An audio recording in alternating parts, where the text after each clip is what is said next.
हमारे चैनल में आपका स्वागत है। दोस्तों, एक समय की बात है। एक गांव में समर नाम का एक लड़का रहता था। वह अपने जीवन में बहुत दुखी और परेशान रहता था। वह बस यही सोचता रहता था कि मैंने पूर्व जन्म में ऐसा कौन सा पाप किया जो आज मुझे भोगना पड़ रहा है। एक दिन उसे पता चला कि गांव से दूर एक आश्रम में एक महात्मा रहते हैं। अगले दिन समर उनसे मिलने के लिए निकल पड़ा। आश्रम पहुंचकर समर ने देखा कि महात्मा अपने आश्रम में कुछ लोगों को उपदेश दे रहे थे। समर ने महात्मा जी को प्रणाम किया और बोला, महात्मा जी, मेरे मन में एक प्रश्न कई दिनों से उठ रहा है। महात्मा जी ने कहा, पुत्र, तुम्हारे मन में कौन सा प्रश्न उठ रहा है? निसंकोच होकर मुझसे पूछो। तब समर ने कहा, गुरुदेव, कुत्ते को एक टुकड़ा रोटी खिलाने से क्या फायदा होता है? तभी महात्मा ने बताया, अगर मनुष्य कुत्ते को रोटी खिलाने के 8 फायदे जान जाए तो वह कभी दुखी नहीं होगा। जो भी मनुष्य इन फायदों के बारे में जान लेता है उसका जीवन धन्य हो जाता है। उसे जीवन में कभी दुखों का सामना नहीं करना पड़ता। महात्मा ने कहा, अक्सर मनुष्य मौके पर कुत्ते का नाम लिया करते हैं। गाली देते समय भी मनुष्य की जुबान पर कुत्ते का नाम आता है। गाली आदमी को दी जाती है लेकिन नाम कुत्ते का बदनाम होता है। क्या कुत्ते का जीवन इतना गया गुजरा है?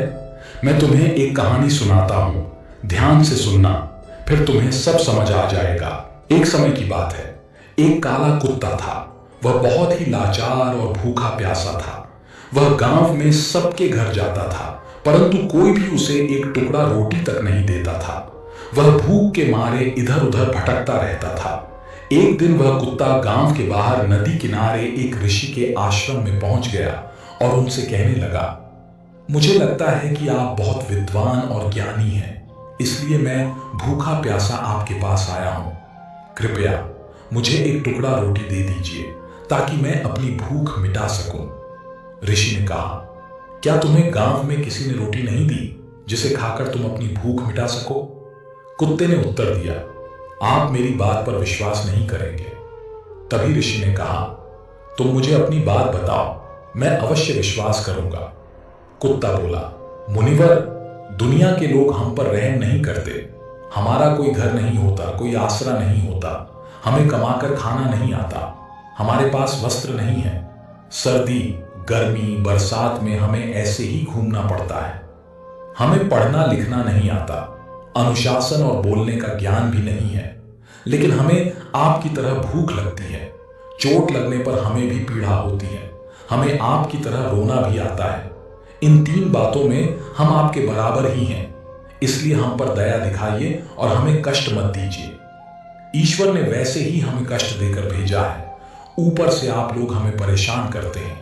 हम पराधीन जीव हैं। जब हमारा जन्म हुआ तो हमारी आंख और कान बंद थे। हमारे जन्म पर न कोई खुशी मनाई गई, न कोई बाजा बजा। हमारी माँ, जिसे आप लोग कुतियां कहते हैं, वह हम 5 बच्चों को छाती से लगाकर राह के किनारे के ढेर में पड़ी थी। हम 5 भाई थे, बाकी 4 लाल भूरे रंग के थे। मैं अकेला काले रंग का और सबसे छोटा था, इसलिए कमजोर भी था। हमारी माँ हम पर कम ही ध्यान दे पाती थी, क्योंकि उसे भी अपने भोजन की व्यवस्था करनी पड़ती थी। यदि वह न खाती तो हमें दूध कहां से पिलाती? उस एक माँ पर हम 5 भाई निर्भर थे। कभी भोजन मिल भी जाता था, कभी नहीं मिलता था, लेकिन वह हमेशा हम 5 भाइयों का बहुत ख्याल रखती थी। आखिर वह हमारी माँ थी। वह रात भर जाग कर गांव की रक्षा करती थी। किसी की मजाल नहीं थी कि कोई अनजान आदमी बुरी नीयत से गांव की तरफ भी झांक जाए। दूसरे गांव के कुत्ते भी हमारी माँ के डर से गांव में नहीं आते थे।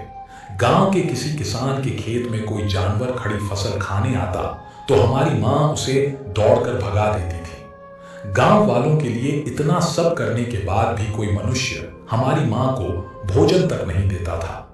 भोजन के लिए हमारी माँ को मजबूर होकर चोरी करनी पड़ती थी। कई बार तो लोग उसे लाठी डंडों से पीटकर भगा देते थे। बेचारी उस दिन भूखी प्यासी रहकर पेट की आग से जलती रहती थी। फिर वह कुत्ता महात्मा जी से कहता है, आखिर भूख तो हमें आपकी तरह ही लगती है, ऊपर से उसे अपने 5 बच्चों की चिंता भी लगी रहती थी। आखिर वह माँ जो थी, भूख उसे चैन से बैठने नहीं देती थी। गांव वालों का भी उसे देखकर हृदय नहीं पसीजता था। वह बेबस होकर लोगों के घरों में चोरी से घुसती थी। अगर खाने की कोई चीज मिल जाती तो उसे खाकर अपने पेट की आग बुझा लेती थी।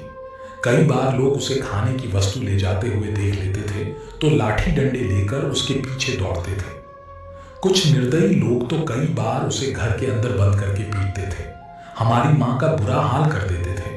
फिर वह कुत्ता ऋषि से कहता है, मुनिवर, हमारी माँ ने क्या बिगाड़ा था? उसने तो सिर्फ अपने पेट के लिए भोजन ही चुराया था। चोरी करने का हमें कोई शौक नहीं है, लेकिन पापी पेट हमें यह सब करने के लिए मजबूर कर देता है।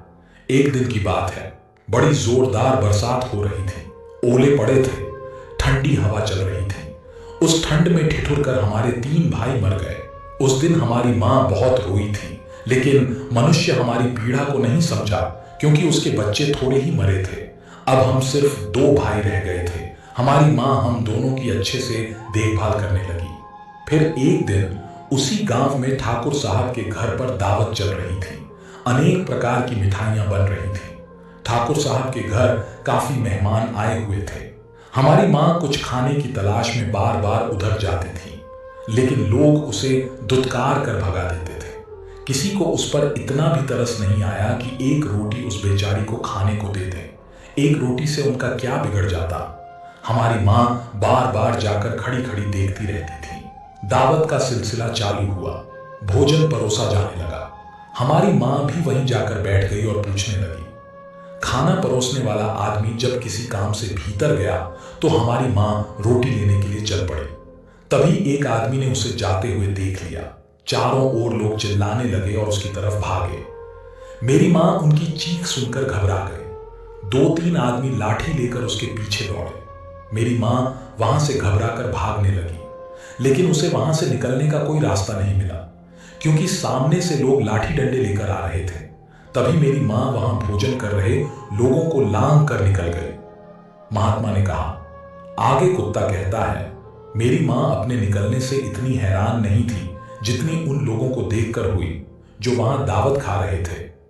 वे सब उठकर खड़े हो गए। उन्होंने भोजन करना छोड़ दिया और कहने लगे कि कुतिया के जाने के कारण भोजन भ्रष्ट हो गया है। सब आपस में विचार विमर्श कर रहे थे कि अब क्या किया जाए। खाना तो खराब हो गया। ठाकुर साहब फूट फूट कर रोने लगे। कुछ लोग कह रहे थे, भाई, कुतिया के लांघने से भोजन खराब कैसे हो गया? उसने खाने में या थाली में मुंह थोड़ी डाला है, सिर्फ ऊपर से लांघ कर ही तो गई है। दूसरे लोग कहने लगे, शहरों में तो लोग कुत्ते को पालते हैं, घर के अंदर सुलाते हैं और खाना खिलाते हैं, तो इसमें कोई बुरी बात नहीं है। अगर कुतिया लांघ कर गई है तो भोजन खराब नहीं हुआ। लेकिन उनमें से कुछ लोग जो बड़े घरों से ताल्लुक रखते थे, उन्होंने किसी की बात नहीं मानी। वे कहने लगे, भोजन तो भ्रष्ट हो गया है, यह हमारे खाने लायक नहीं है। आखिरकार उनकी बात मान ली गई। अब तो वह सारा भोजन गरीबों में बांट दिया गया। उस दिन मेरी माँ को खूब पेट भरकर खाना मिला। ऐसा सुख उसने जीवन में कभी नहीं पाया था, लेकिन वह सुख उसके लिए बड़ी मुसीबत बन गया। वह भोजन करके वहां आराम से लेटी ही थी कि ठाकुर डंडा लेकर वहां पहुंचा और उसे बुरी तरह से पीटने लगा। उस बार भागने का भी कोई अवसर नहीं मिला। डंडों की चोट से वह बुरी तरह चिल्लाने लगी। मां का विलाप सुनकर पत्थर भी पसीज जाता है, पर उस निर्दयी ठाकुर को उस पर जरा भी रहम नहीं आया। वह उसे कठोरतापूर्वक पीटता रहा। मां की चीखें पूरे गांव में सुनाई दे रही थीं। तब कुछ लोग आए और ठाकुर को समझाते हुए बोले, ठाकुर साहब, जाने दो, भूख में तो आदमी की भी बुद्धि भ्रष्ट हो जाती है। यह तो एक पशु है, इसे अच्छे बुरे का क्या ज्ञान। अब इसे मारकर आपको क्या मिलेगा? जो होना था सो हो गया। लोगों के समझाने के बाद उसने हमारी मां को पीटना बंद किया। मां ने आकर सारी कहानी हम दोनों भाइयों को सुनाई। हमने सोचा, कितना कष्ट भरा है हम कुत्तों का जीवन। आदमी एक रोटी के टुकड़े के बदले हमें चोर जैसा समझता है और बेवजह मारता है। बेकार हैं ऐसे लोग जो हमारी पीड़ा को नहीं समझते। एक दिन की बात है, उसी गांव के बाहर एक ब्राह्मण आकर ठहरा हुआ था। उसने अपने भोजन के लिए एक जगह चूल्हा बनाया और उस पर दाल बनाने के लिए रख दी।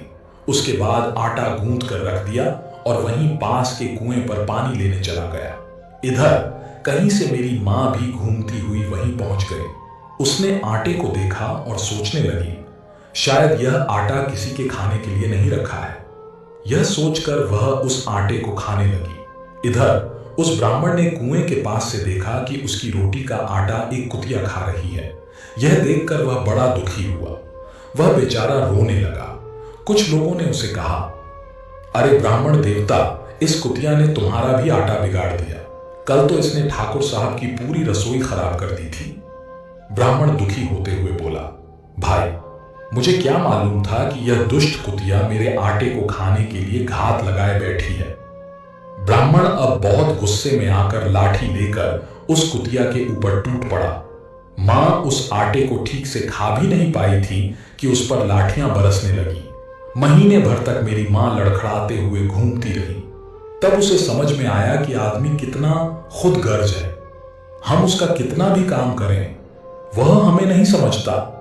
कुत्ता महात्मा से कहता है, हमारी कमी यह है कि हम उन्हीं मतलबी इंसानों के अधीन रहना चाहते हैं जो हमें कष्ट देते हैं, लेकिन जो हमें प्यार से खिलाता है हम उसके कितने काम आते हैं यह मनुष्य नहीं समझता। उनके घर की रखवाली करते हैं, साथ ही और भी लाभ पहुंचाते हैं। महात्मा ने कहा, यदि मनुष्य कुत्ते को रोटी खिलाने के फायदे जान जाए तो वह अपने जीवन में होने वाले कई नुकसान से बच सकता है। आज मैं आपको कुत्ते को रोटी खिलाने के 8 फायदे बताऊंगा। शनि का नकारात्मक प्रभाव कम होता है। शनि ग्रह की कुदृष्टि जब किसी व्यक्ति पर पड़ती है तो उसका जीवन कष्टमय हो जाता है। यदि वह व्यक्ति कुत्ते को रोटी खिलाए तो शनि का दुष्प्रभाव बहुत कम हो जाता है। भाग्य आपके पक्ष में हो जाता है। कुत्ते को रोटी खिलाने से आपके घर की नकारात्मक शक्तियां नष्ट हो जाती हैं और भाग्य आपका साथ देने लगता है। माता लक्ष्मी प्रसन्न होती हैं। कुत्ते को रोटी खिलाने से धन संपत्ति की कभी कमी नहीं होती। कर्ज से मुक्ति मिलती है। यदि आप पहले से कर्जदार हैं तो कुत्ते को रोटी खिलाने से धीरे धीरे कर्ज से मुक्ति मिलती है। व्यापार में उन्नति होती है। सुबह शाम कुत्ते को भोजन देने से व्यापार में वृद्धि होती है। आयु और बुद्धि बढ़ती है। कुत्ते को रोटी देने से आपकी उम्र और मानसिक शक्ति बढ़ती है। स्वास्थ्य अच्छा रहता है। कुत्ते को रोटी खिलाने से आपका स्वास्थ्य अच्छा रहता है और आप मानसिक रूप से मजबूत रहते हैं। भगवान की कृपा बनी रहती है। भगवान सभी जीवों की चिंता करते हैं। जो व्यक्ति अन्य जीवों पर दया दिखाता है उस पर भगवान की कृपा हमेशा बनी रहती है। महात्मा ने कहा, इसलिए कुत्ते को कभी रुलाना नहीं चाहिए। कुत्ते को रोटी खिलाने से इन 8 लाभों का फल मिलता है। दोस्तों, जो ईश्वर को मंजूर होता है वह होकर ही रहता है। जीवन में जो कुछ भी घटित होता है वह किसी न किसी कारण से होता है। आखिर में यह बात कहां तक सही है, चलिए इसे एक कहानी के माध्यम से समझते हैं। और हाँ, आप लोग कहानी में हमारे साथ अंतिम तक बने रहें, क्योंकि यह कहानी आपकी सोच बदलने वाली है। तो चलिए बिना समय बर्बाद किए कहानी को शुरू करते हैं। अंग नाम के एक राज्य पर राजा हर्षवर्धन का राज्य हुआ करता था। राजा हर्षवर्धन एक बहुत ही परोपकारी और दयालु स्वभाव के राजा थे। जो भी राजा के दरबार में फरियाद लेकर आता वह अपनी मुराद पाता। उनके बारे में यह बात मशहूर थी कि उनके दरवाजे पर आने वाला कोई भी व्यक्ति खाली हाथ वापस नहीं जाता था। एक दिन राजा के दरबार में एक आदमी आया। उसने राजा को प्रणाम किया और कहने लगा, राजन, मैंने सुना है कि आपके सामने जो भी फरियादी आता है वह कभी खाली हाथ वापस नहीं लौटता। अगर ऐसा है तो क्या 3 दिन के लिए आप मुझे अपनी राजगद्दी सौंप सकते हैं? आप महल में जाकर आराम कीजिए और मैं राजगद्दी पर बैठकर आपका राजपाट चलाऊंगा। राजा उसी वक्त राजगद्दी से नीचे उतर आए और फिर अपने दरबार में मौजूद सभी मंत्रियों और दरबारियों को आदेश दिया, आज से ठीक 3 दिन तक सभी लोग इस आदमी के आदेश का पालन करेंगे। यह कहते हुए राजा ने उस आदमी को अपनी जगह पर बिठा दिया और खुद अपने महल में चले गए। वह आदमी 3 दिन तक बड़े ठाठ से राजगद्दी पर बैठा रहा और पूरे राज्य का शासन चलाता रहा। चौथे दिन जब राजा उसके पास आए और कहने लगे, भाई, अब तुम 3 दिन तक इस गद्दी पर बैठ चुके हो, अब राजगद्दी से उतर जाओ और अपना रास्ता लो। यह सुनकर वह आदमी कहने लगा, राजन, पहले तो मैं सिर्फ इस इरादे से आया था कि आपकी दानवीरता की परीक्षा लूं। सच में मैंने जैसा आपके बारे में सुना था उससे कहीं बढ़कर आपको पाया है। लेकिन अब 3 दिन तक इस राजगद्दी पर बैठने के बाद मेरा इरादा बदल गया है। इस राजगद्दी से उतरने का मेरा दिल नहीं चाहता। आपको तो सारी दुनिया ईश्वर का अवतार कहती है।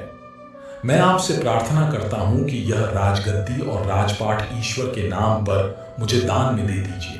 राजा ने जब उसकी बात सुनी तो मुस्कुराते हुए कहने लगे, लो भाई, यह राजगद्दी और यह राजपाट आज से तुम्हारा हो गया। अब तुम इसे संभालो, मैं चलता हूं। यह कहकर राजा अपने महल में वापस आ गए। उन्होंने रानी को सारी बात बताई। रानी भी महाराज की तरह बहुत ही नेक दिल थी। उन्होंने शिकायत का एक शब्द भी अपनी जुबान पर नहीं लाया। राजा और रानी अपने दोनों बेटों को लेकर महल से बाहर निकल पड़े। जाने से पहले उन्होंने अपने राजसी वस्त्र त्याग दिए और साधारण वस्त्र पहन लिए। राजा को ईश्वर पर बड़ा ही विश्वास था। वह मन ही मन सोचने लगे, लगता है परमात्मा ने मेरे लिए कुछ और ही सोच रखा है। राजा अपनी पत्नी और दोनों बेटों को लेकर सफर पर रवाना हो गए। राजा सोचने लगे, कल तक मेरी सवारी के लिए सैकड़ों हाथी और घोड़े मौजूद थे, आज पैदल चलना पड़ रहा है। कल तक हजारों नौकर चाकर मेरे सामने खड़े रहते थे और आज कोई हालचाल पूछने वाला भी नहीं है। लेकिन राजा ने ऐसी हालत में भी शिकायत का एक शब्द अपनी जुबान पर नहीं लाया। पैदल सफर करते करते वे कभी 2 कोस चलते तो कभी 4 कोस। कभी कुछ खाने को मिल जाता तो कभी भूखे ही रहना पड़ता, मगर इस पर भी उन्होंने परमात्मा पर पूरा भरोसा रखा और हमेशा परमात्मा का धन्यवाद करते रहे। कुछ दिनों तक इसी तरह पैदल सफर करने के बाद वे एक नगर में पहुंचे और एक आवास गृह में जाकर ठहर गए। उस नगर के बाहर एक सौदागर का काफिला आकर रुका था। सौदागर अपने घोड़े पर सवार होकर नगर की सैर करता हुआ उस आवास गृह की तरफ आ निकला जिसमें राजा और उसका परिवार ठहरा हुआ था। सौदागर की नजर जब रानी पर पड़ी तो उसे देखते ही उसने समझ लिया कि यह औरत किसी ऊंचे खानदान की है। वह मन ही मन रानी पर मोहित हो गया और उसने इरादा किया कि क्यों न इस औरत से विवाह कर लूं। मन में कुछ सोचकर वह राजा के पास गया और कहने लगा, हुजूर, मैं एक व्यापारी हूं, मेरा काफिला नगर के बाहर ठहरा हुआ है। मेरी पत्नी को बच्चा होने वाला है और इस समय कोई ऐसा नहीं है जो उसकी देखभाल कर सके। मुझे आप एक बहुत ही नेक दिल और दयालु इंसान मालूम पड़ते हैं। क्या आप अपनी पत्नी को एक दिन के लिए मेरे साथ भेज सकते हैं? शायद उनकी वजह से मेरी पत्नी की तकलीफ कुछ कम हो सके, वरना मुझे तो लगता है कि वह जिंदा नहीं रह पाएगी। राजा और रानी सौदागर की बातें सुनकर कुछ घबरा गए। आखिर नेक दिल राजा ने रानी से कहा, अगर इस गरीबी की हालत में भी हम किसी के काम आ सके तो यह हमारे लिए खुशनसीबी की बात है। तुम देर मत करो और जाओ, ईश्वर जाने इसकी पत्नी किस हालत में होगी। रानी ने अपनी जुबान से इनकार का एक शब्द भी नहीं कहा और उसी वक्त सौदागर के साथ जाने के लिए तैयार हो गए। आवास गृह से बाहर आकर सौदागर कहने लगा, मेरा काफिला शहर से काफी दूर है और मुझे यहां पर आए हुए काफी देर हो चुकी है। आप ऐसा कीजिए, मेरे साथ मेरे घोड़े पर बैठ जाइए ताकि हम जितनी जल्दी हो सके काफिले तक पहुंच जाए। रानी बेचारी सौदागर की चालबाजी को नहीं समझ सकी और उसके साथ घोड़े पर सवार हो गए। सौदागर घोड़े पर सवार रानी को लेकर अपने काफिले पर पहुंचा। उसने अपने काफिले को कूच करने का आदेश दिया और अपना घोड़ा एक तरफ भगाया। यह सब देखकर रानी को सौदागर की चालबाजी का पता चला। रानी ने बहुत शोर मचाया, बहुत तड़पी, चीखी, चिल्लाई, मगर सौदागर को उस पर बिल्कुल भी दया नहीं आई। दूसरी तरफ आवास गृह में इंतजार करता हुआ राजा सोचने लगा कि उसकी पत्नी अब तक क्यों नहीं आई। उसने सोचा, क्यों ना खुद चलकर देखा जाए कि आखिर माजरा क्या है। वह अपने दोनों बेटों को साथ लेकर आवास गृह से निकला और शहर से बाहर आ पहुंचा। उसने सौदागर के काफिले को ढूंढने की बहुत कोशिश की, लेकिन काफिले का कहीं पता नहीं चला। तभी उसे उत्तर दिशा में धूल उड़ती हुई दिखाई दी। राजा ने अनुमान लगाया कि जरूर वह आदमी उसकी रानी को लेकर उसी तरफ गया है।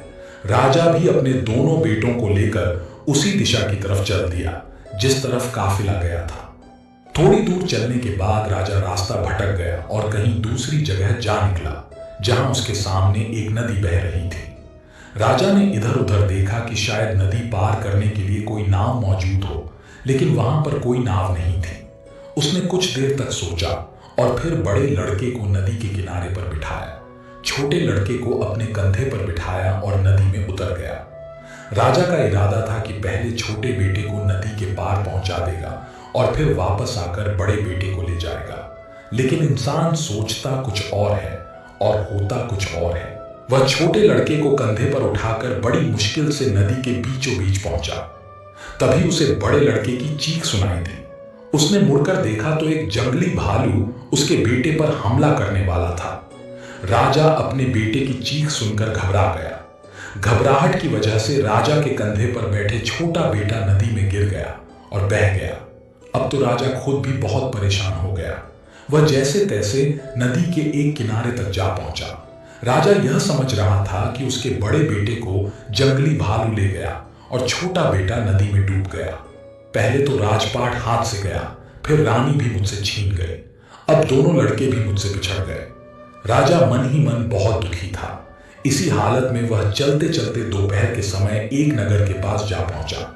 उसने देखा कि शहर के बीचों बीच एक खुले मैदान में लोगों की भीड़ जमा थी।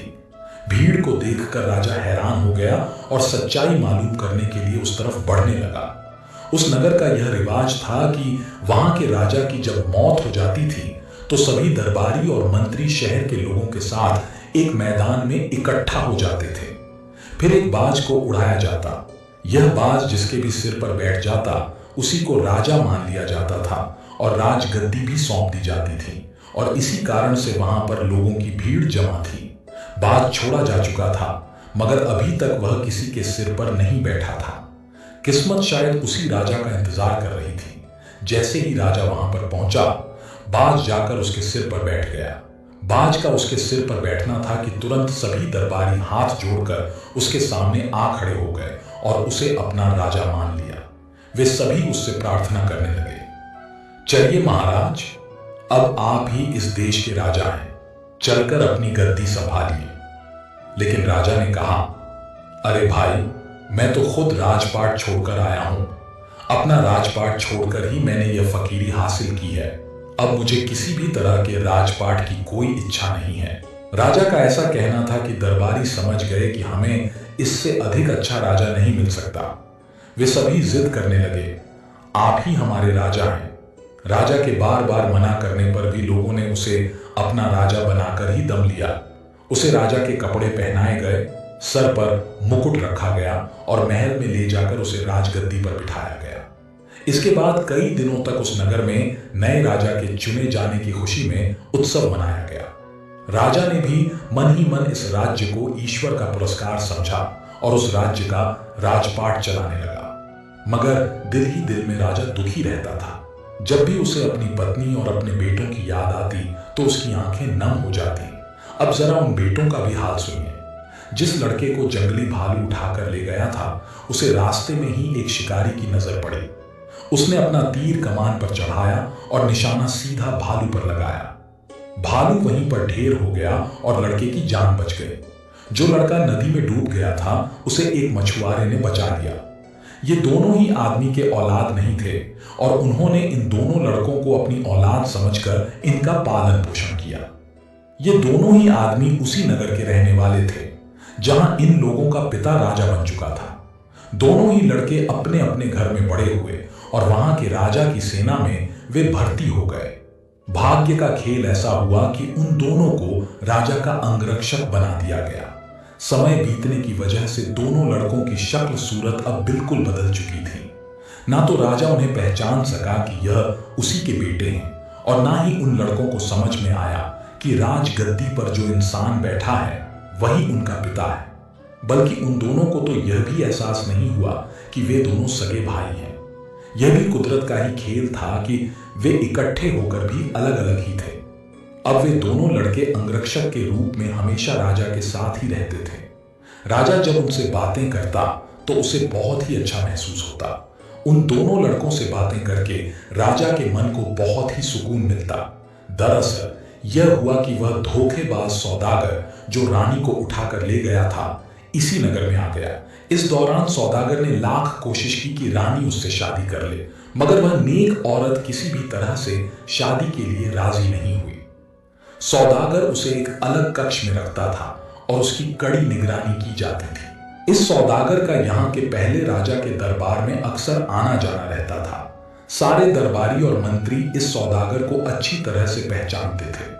जब सौदागर को पता लगा कि पुराने राजा की मौत हो चुकी है तो उसे बहुत दुख हुआ, लेकिन मंत्रियों ने उसे बताया कि नया राजा पहले से भी ज्यादा नेक दिल और न्यायप्रिय है। यह सुनकर सौदागर ने मंत्री के हाथ राजा के लिए कुछ तोहफे भिजवा दिए और फिर खुद भी राजा से मिलने के लिए पहुंच गया। दरअसल बात यह थी कि राजा ने उसे नहीं पहचाना कि यह वही धोखेबाज आदमी है जो उसकी रानी को ले भागा था। सौदागर भी यह न समझ सका कि यह राजा भी वही आदमी है जिसे उसने धोखा दिया था। राजा ने सौदागर की बहुत ही मेहमान नवाजी की। सौदागर कई देशों की यात्रा कर चुका था। राजा सौदागर से उन देशों के बारे में पूछता और सौदागर उसे अपने सफर के किस्से सुनाता। एक दिन की बात है जब सौदागर और राजा काफी देर तक बातें कर रहे थे। शाम ढल चुकी थी। तब राजा ने सौदागर से कहा, दोस्त, आज की शाम तुम यहीं पर रुक जाओ, मुझे व्यापार के मामले में तुमसे कुछ जरूरी बातें करनी है। सौदागर उस रात महल में रह तो गया, लेकिन वह कुछ परेशान सा नजर आ रहा था। राजा ने सौदागर से परेशानी का कारण पूछा तो सौदागर कहने लगा, हुजूर, दरअसल बात यह है कि मेरी पत्नी पागल हो गई है। उसकी देखभाल मुझे खुद करनी पड़ती है। मुझे हर समय यह डर लगा रहता है कि कहीं पागलपन की वजह से वह कहीं भाग न निकले और किसी मुसीबत में न फंस जाए। इस पर राजा ने कहा, तुम आज महल में ही रहो और अपनी पत्नी की चिंता मत करो, उसकी देखभाल का बंदोबस्त हम कर देंगे। राजा ने यह कहकर अपने दोनों अंगरक्षकों यानी उन दोनों लड़कों को सौदागर के काफिले में जाकर उस औरत का पहरा देने का आदेश दिया जिसमें सौदागर की पत्नी यानी रानी को रखा गया था। दोनों लड़कों ने आदेश पाकर उसी वक्त जाकर घर के बाहर पहरा देना शुरू कर दिया जिस घर में वह औरत कैद थी। रात जब आधी से ज्यादा गुजर चुकी थी तो छोटे लड़के को नींद आने लगी। इस पर बड़े लड़के ने कहा, देखो भाई, इस समय नींद का आना ठीक नहीं है। कहीं ऐसा ना हो कि हम दोनों की गलती के कारण यह औरत यहां से निकलकर भाग जाए। इस पर छोटे लड़के ने कहा, तो फिर भाई ऐसा करो कि कोई ऐसी कहानी सुनाओ जिसे सुनकर नींद उड़ जाए। यह सुनकर बड़े भाई ने जवाब दिया, मैं तुम्हें अपनी ही कहानी सुना देता हूं। अगर गौर से सुनोगे तो नींद तो क्या, तुम्हारी भूख प्यास तक उड़ जाएगी। यह कहने के बाद उसने कहानी सुनाना शुरू की। अरे भाई, मैं एक राजा का बेटा हूं। मेरे पिता की न्यायप्रियता और दयालुता की दूर दूर तक चर्चा थी। लोग उन्हें ईश्वर का अवतार मानते थे। उन्होंने अपना राजपाट ईश्वर के नाम पर एक आदमी को दान में दे दिया और फिर मेरी मां और मेरे भाई को साथ लेकर सफर पर रवाना हो गए। रास्ते में एक सौदागर ने धोखा देकर मेरी मां को भगा कर ले गया। हम दोनों भाई अपने पिता के साथ ही थे। आगे चलकर हमें एक नदी मिली जहां पर कोई नाव नहीं थी। मेरे पिता ने मुझे किनारे पर बिठाया और छोटे भाई को कंधे पर बिठाकर नदी के पार ले चले। अभी वह नदी के बीचों बीच ही पहुंचे थे कि मुझे एक जंगली भालू ने पकड़ लिया। मेरे चीखने चिल्लाने से मेरे पिता घबरा गए और छोटा भाई उनके कंधे से उचक कर नदी में जा गिरा। इसके बाद उनका क्या हुआ मुझे कुछ मालूम नहीं, लेकिन जब वह जंगली भालू मुझे पकड़कर ले जा रहा था तभी मुझे एक शिकारी ने उस भालू से छुड़वा लिया। फिर मेरी किस्मत मुझे इस राजा तक ले आई। यह सुनकर दूसरा लड़का तुरंत उससे लिपट गया और कहने लगा, नदी में गिरने वाला वह बच्चा मैं ही था। मुझे एक मछुआरे ने डूबने से बचाया। फिर दोनों भाई गले लगकर रोने लगे। उन दोनों के रोने की आवाज सुनकर अंदर कैद खाने में बैठी हुई औरत अचानक चौंक पड़ी। वह उन दोनों लड़कों से इसका कारण पूछने लगी। दोनों लड़कों ने जब सारी कहानी उस औरत को बताई तो वह कहने लगी, मेरे बच्चों, तुम अपनी मां को नहीं पहचान सके। यह कहते हुए वह उन लड़कों से लिपट गई। तब उनकी मां ने बताया, मैं अब तक इस सौदागर की कैद में थी। दोनों लड़के मां मां पुकारते हुए उसे लिपट गए। इसके बाद वे दोनों उसी समय राजा के पास गए और उसे सारी घटना कह सुनाई। राजा को अभी तक यह नहीं मालूम था कि सौदागर की कैद में जो औरत है वह उसी की पत्नी है। लेकिन अब उसे मालूम हुआ कि वह औरत इन दोनों लड़कों की मां है। राजा ने यह फैसला किया कि वह इसी वक्त सारे मामले का दूध और पानी का पानी करेगा। उसने उसी समय उस औरत को लाने के लिए सिपाही भेजे। जब वह औरत राजा के सामने पेश हुई, जैसे ही राजा की नजर उस पर पड़ी तो राजा की समझ में सारा माजरा आ गया। राजा की पत्नी भी अपने पति को देख पहचान गई और उसके कदमों में गिर गई। दोनों भाई भी अपने पिता को पहचान चुके थे और पिताजी पिताजी कहते हुए राजा से लिपट गए। सौदागर ने जब यह देखा कि उसकी पोल अब खुल चुकी है तो वह वहां से भागने लगा, मगर राजा के सिपाहियों ने उसे यह मौका नहीं दिया। उसे गिरफ्तार करके कारागार में डाल दिया गया। अगले दिन राजा ने उस सौदागर का सारा माल जब्त किया और उसे मृत्यु दंड दे दिया। अब जरा उस आदमी का हाल भी सुनिए जिसने राजा से राजपाट दान में हासिल किया था। राजपाट मिलने के बाद वह बहुत ही मनचला और निर्दयी हो गया था। अपने खजाने को भरने के लिए उसने प्रजा पर कई तरह के कर लगा दिए। बेचारी गरीब प्रजा उसके जुल्म से परेशान हो गई। यहां तक कि मंत्री और दरबारी भी इस राजा से परेशान हो चुके थे। वे सभी इसी चिंता में रहते थे कि किसी तरह से वह अपने असली राजा का पता लगा पाए, ताकि इस अत्याचारी राजा को हटाकर एक बार फिर से उसे राजा बना दे। जब यह खबर उस राज्य तक पहुंची कि उनका राजा एक नए राज्य का राजा बन चुका है, तो एक मंत्री ने उस अत्याचारी राजा को जहर देकर मार डाला। इस तरह से उस अत्याचारी राजा का अंत हो गया। फिर वह मंत्री राजा के पास आया और सभी दरबारियों की तरफ से उसने प्रार्थना की कि वह फिर से अपने पुराने राज्य का राजपाट संभाल ले। राजा के मन में भी अपने पुराने राज्य के लिए प्रेम जाग गया और वह अपने मंत्री के साथ उस राज्य में आया। इसके बाद वर्ष के 6 महीने वह अपने पुराने राज्य में रहता और अगले 6 महीने वह अपने नए राज्य में। इस तरह से वह दोनों राज्यों की बागडोर संभालता था।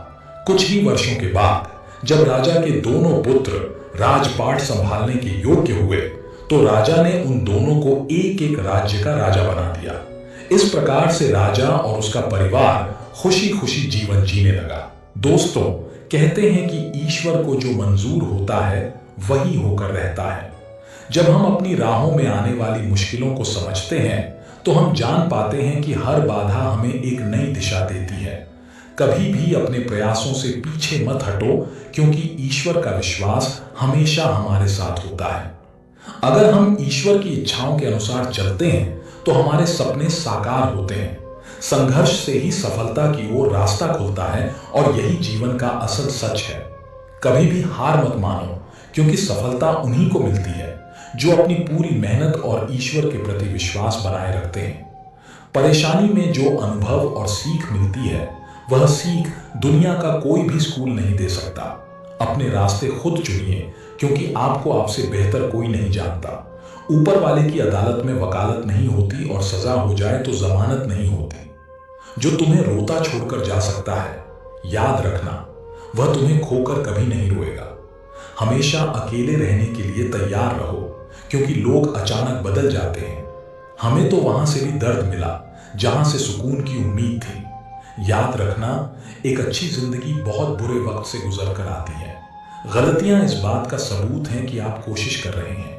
फर्क सिर्फ इतना है, पहले वक्त बदलते थे, अब लोग बदल जाते हैं। अगर आप सोचते हैं कि आप अकेले परेशान हैं, तो कभी किसी मंदिर जाकर मन्नतों के धागों को गिन लेना।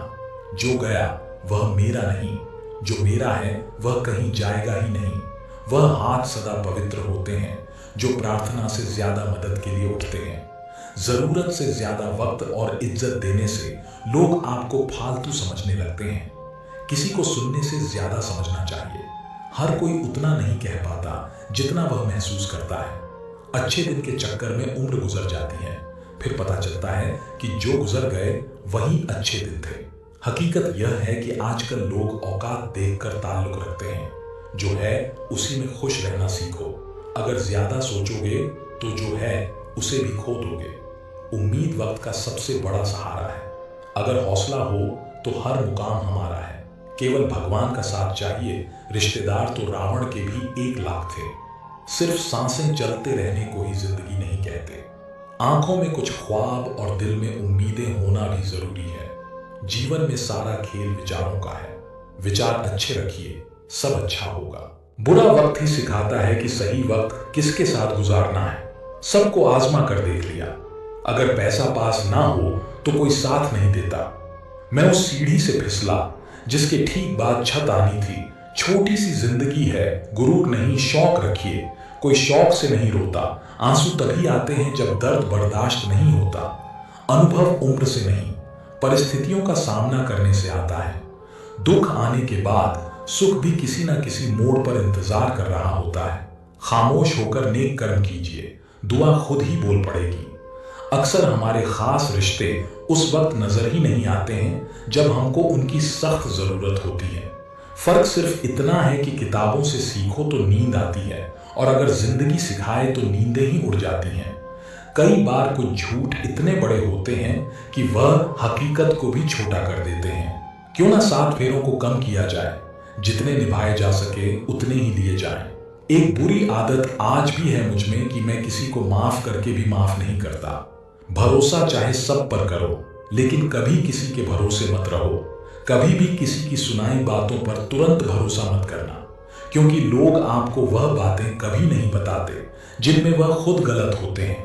किसी से दिल लग जाने को मोहब्बत नहीं कहते, जिसके बिना दिल ही ना लगे मोहब्बत तो उसे कहते हैं। दूसरों का हक और खुशी छीन लेने वाले का सुख बहुत कम होता है। थोड़ी बुराई भी होना जरूरी है। हमेशा तारीफ ही मिलती रहेगी तो आप कभी जिंदगी में आगे नहीं बढ़ पाओगे। मसला यह नहीं कि लोग दूर हो जाते हैं, मुद्दा बस इतना है कि उनका तरीका गलत होता है।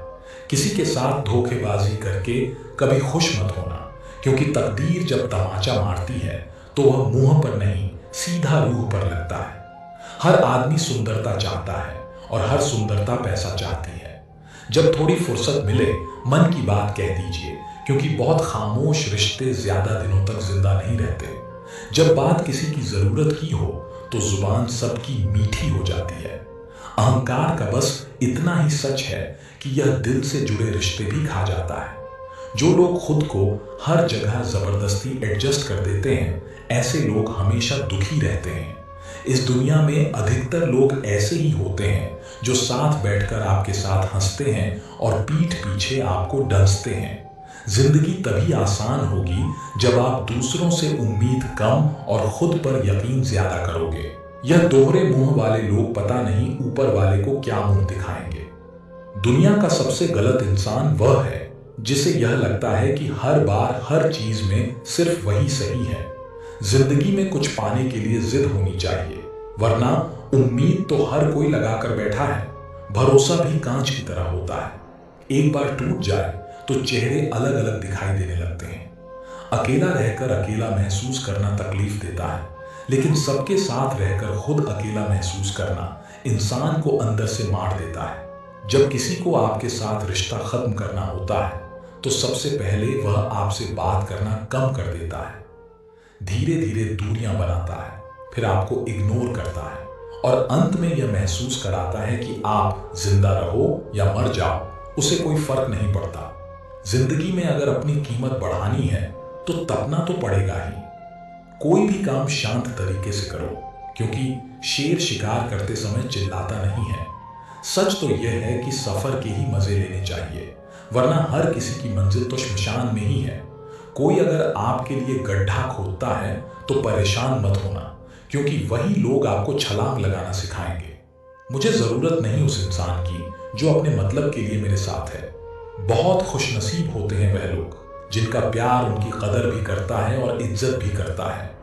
सरलता से अगर लोगों को मिल जाओगे तो आपकी कीमत घटना तय है। आजकल मन देखकर नहीं, मकान देखकर मेहमान आते हैं। जिनके दिल पर चोट लगती है वह अक्सर आंखों से नहीं दिल से रोते हैं। बड़े चालाक हैं ये दुनिया वाले, अपना अपना कहकर कब पराया कर दे कुछ पता नहीं चलता। गिरगिट तो बेवजह बदनाम है। इंसान से ज्यादा जल्दी रंग और कोई नहीं बदलता। कुछ बदलाव तकलीफ तो बहुत देते हैं, लेकिन वह आपकी भलाई के लिए जरूरी होते हैं। जिंदगी जब कठिन समय में नचाती है तो ढोलक बजाने वाले अपनी जान पहचान के ही होते हैं। लोगों को इस बात से कोई मतलब नहीं कि आप खुश हो या नहीं।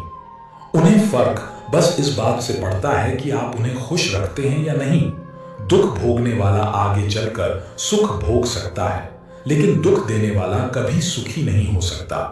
बस नीयत और नजरिया साफ रखो और लोगों की चिंता छोड़ दो, फिर तुम अपने में ही बेहतर हो जाओगे। हमारा दर्द किसी के लिए हंसने की वजह हो सकता है, पर हमारी हंसी किसी के दर्द की वजह नहीं होनी चाहिए। जिंदगी हर बार दूसरा मौका देती है, पर माँ बाप बस एक बार देते हैं।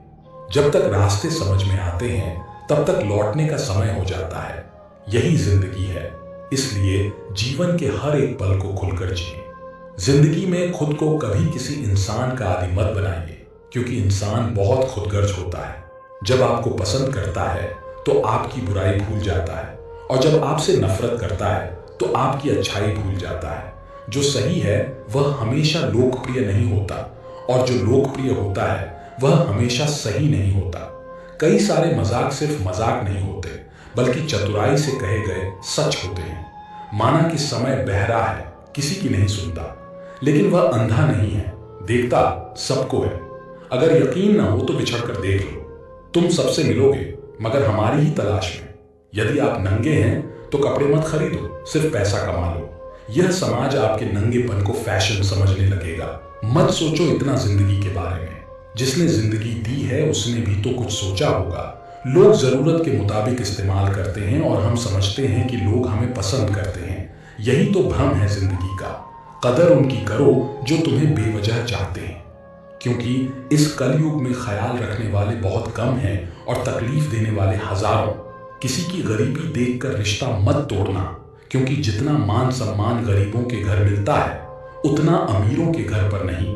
सोचा था कि खामोश रहकर हर जंग जीत लेंगे, क्या पता था कि लोग उसका भी गलत मतलब निकाल लेंगे। बेरोजगारी एक ऐसा अभिशाप है जिसके कारण घर पर रोटियां तोड़ना भी बोझ लगता है। पैसा सिर्फ लाइफस्टाइल बदल सकता है, दिमाग, नीयत और किस्मत नहीं। जब हमारे अच्छे दिन आने वाले होते हैं, बुरे दिन लंबा समय लेते हैं हमें बर्बाद करने की कोशिश में। आज के दौर में विवाह होना बड़ी बात नहीं है, विवाह के बाद सुखी रहना बड़ी बात है। पहले लोग मरते थे, आत्मा भटकती थी। अब आत्मा मर चुकी है, लोग भटक रहे हैं। आज का इंसान खुद को इतना होशियार और काबिल समझता है कि सामने वाला तो जैसे बेवकूफ ही हो। जीभ में एक भी हड्डी नहीं होती, फिर भी यही जीभ इंसान की सारी हड्डियां तोड़वाने की ताकत रखती है। अपनी मंजिल का रास्ता दूसरों से पूछोगे तो भटक जाओगे, क्योंकि आपकी मंजिल की अहमियत जितनी आप जानते हो उतनी और कोई नहीं जानता। लोगों को अच्छा समझना छोड़ दो, क्योंकि अंदर से लोग वैसे नहीं होते जैसे बाहर से दिखाई देते हैं। जैसा हूं वैसा दिखता हूं, मुझे दिखावा करना नहीं आता। जूते और लोग अगर आपको तकलीफ दे रहे हैं तो वे असलियत में आपके नाप के हैं ही नहीं। सबकी जरूरत में नंगे पांव दौड़े हम, जब हमारी बारी आई तो सब मजबूरियों का बहाना बनाकर निकल पड़े। कभी किसी ने बुरे शब्द कहे, कभी किसी ने धोखा दिया। इस गंदगी को जब तक दिमाग में रखोगे, दिमाग बदबूदार बना रहेगा। जीवन में महत्वपूर्ण यह नहीं है कि आपकी उम्र क्या है, बल्कि महत्वपूर्ण यह है कि आप सोच किस उम्र की रखते हो। दिमाग को खूब पढ़ाना, लेकिन दिल को हमेशा अनपढ़ ही रखना, ताकि यह भावनाओं को समझने में हिसाब किताब न करे। याद रखना, एक अच्छा मन आपकी सबसे बड़ी दौलत है। इंसान से गलती हो जाए तो वह सुधर सकती है, लेकिन अगर इंसान ही गलत हो जाए तो वह कभी नहीं सुधरता।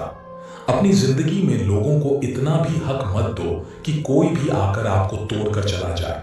कुछ लोग शर्मिंदा होने पर माफी नहीं मांगते, बल्कि वे इसीलिए माफी मांग लेते हैं क्योंकि आपको उनकी सच्चाई का पता चल गया है। आपको यह कभी पता नहीं चलेगा कि आप किस लायक हो जब तक कि आप खुद कोशिश नहीं करोगे। हर उस जगह से खुद को हटा लो जहां आपकी कीमत नहीं है। शब्द उतने ही बाहर निकालने चाहिए जिन्हें अगर वापस भी लेना पड़े तो खुद को तकलीफ ना हो। लोग आपके कामयाब होने के बाद आपसे जलेंगे, लेकिन आप किस दौर से गुजरकर कामयाब हुए हो इस बात के बारे में कभी नहीं सोचेंगे। कई बार किसी को जाने देना उसको जबरदस्ती रोके रहने से बेहतर होता है। इंसान को उसकी बेवकूफी नहीं बल्कि जरूरत से ज्यादा चालाकी ले डूबती है। जिस इंसान से सबसे बनती है वह भरोसे के लायक नहीं होता। मन के सारे राज हर किसी को नहीं बताना चाहिए, क्योंकि मित्र कब शत्रु बन जाए कुछ नहीं कह सकते। हर बार खामोशी का मतलब ना नहीं होता, कई बार खामोशी का मतलब सब्र भी होता है। तो दोस्तों, उम्मीद करता हूँ इस वीडियो से आपको जरूर बहुत कुछ सीखने को मिला होगा। ये वीडियो कैसी लगी हमें कमेंट बॉक्स में जरूर बताया